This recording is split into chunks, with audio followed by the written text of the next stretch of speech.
जासु वियोग विकल पशु ऐसे, प्रजा मातु पितु जी हहि कैसे।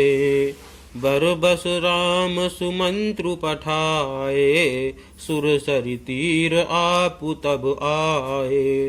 अर्थात जिनके वियोग में पशु इस प्रकार व्याकुल हैं, उनके वियोग में प्रजा, माता और पिता कैसे जीते रहेंगे। श्री रामचंद्र जी ने जबरदस्ती सुमंत्र को लौटाया, तब आप गंगा जी के तीर पर आए। मागी नाव न केवटु आना, कहई तुम्हार मरम मैं जाना।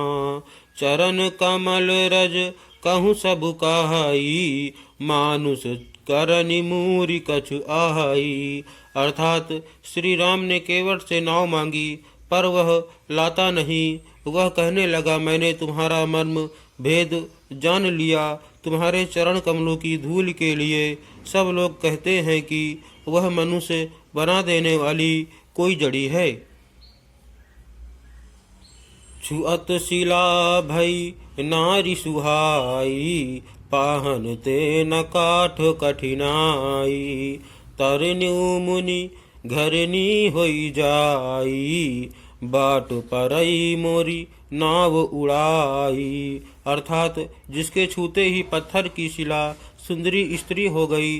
मेरी नाव तो काठ की है, काठ पत्थर से कठोर तो होता नहीं। मेरी नाव भी मुनि की स्त्री हो जाएगी और इस प्रकार मेरी नाव उड़ जाएगी। मैं लुट जाऊंगा अथवा रास्ता रुक जाएगा, जिससे आप पार न हो सकेंगे और मेरी रोजी मारी जाएगी। मेरी कमाने खाने की राह ही मारी जाएगी।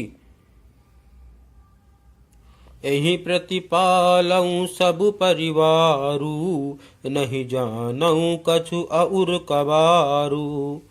जौ प्रभु पार अवसि गा चाहू, मोहि पद पद्म पखारन कहू। अर्थात मैं तो इसी नाव से सारे परिवार का पालन पोषण करता हूँ, दूसरा कोई धंधा नहीं जानता। हे प्रभु, यदि तुम अवश्य ही पार जाना चाहते हो तो मुझे पहले अपने चरण कमल पखारने धो लेने के लिए कह दो।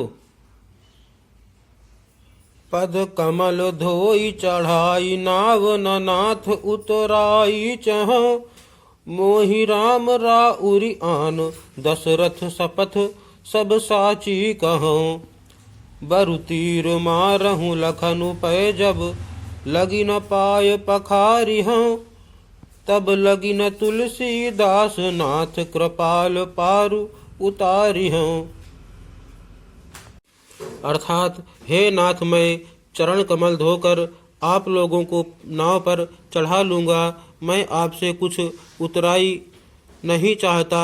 हे राम, मुझे आपकी दुहाई और दशरथ जी की सौगंध है, मैं सब सच सच कहता हूँ।